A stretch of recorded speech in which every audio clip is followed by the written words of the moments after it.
திருப்பதி என்றாலே பலர் நினைப்பது வெங்கடேச பெருமாள். ஆனா அந்த மலைகளின் அமைதிக்குள் இன்னொரு சக்தி இருக்கிறது. அமைதியாக, ஆனா அழுத்தமாக. அது லக்ஷ்மி நரசிம்மர். இந்த கோவிலுக்குள் நுழைந்தவுடன் ஒரு விஷயம் உடனே புரியும்.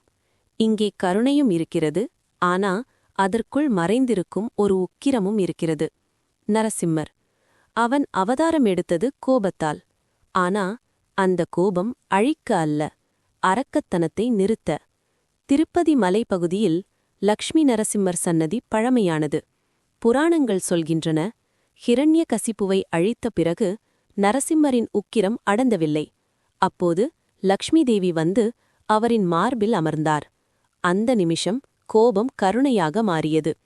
அந்த ரூபமே இங்கே வழிபடப்படும் லக்ஷ்மி நரசிம்மர். இந்த சன்னதியில் நடந்த சில நிகழ்வுகள் இன்றும் பக்தர்களிடையே பேசப்படும்.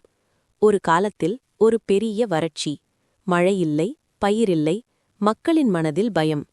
அப்போது மலைப்பகுதி மக்கள் கூடி லக்ஷ்மி நரசிம்மருக்கு சிறப்பு ஹோமம் செய்தனர். அந்த ஹோமத்தின் போது தீயின் ஜுவாலைகள் அசாதாரணமாக உயர்ந்ததாக பழைய பதிவுகள் சொல்கின்றன.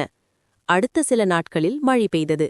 அது ஒரு சம்பவம் மட்டுமல்ல, இன்னொரு நிகழ்வு. ஒரு பக்தர், வாழ்க்கையில் பெரும் நஷ்டம். அனைத்தையும் இழந்த நிலையில் இந்த சன்னதியில் வந்து ஒரே ஒரு வார்த்தை சொன்னாராம். எனக்கு தைரியம் வேண்டும்.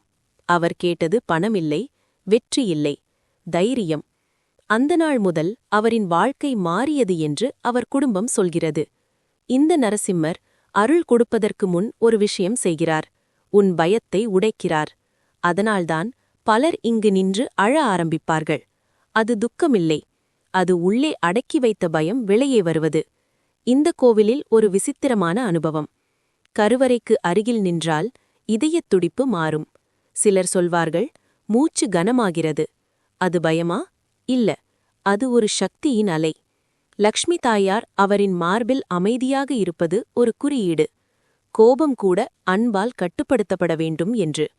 அதனால்தான் இந்த சன்னதி சண்டை தீர்க்க, குடும்ப அமைதி வேண்ட, மன அமைதி தேட மக்கள் வரும் இடமாக மாறியது.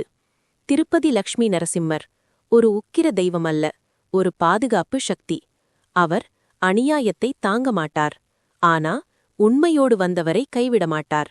அதனால்தான் இங்கே பயம் அருளாக மாறுகிறது, கோபம் கருணையாக மாறுகிறது, மனிதன் தன்னம்பிக்கையோடு திரும்புகிறான்.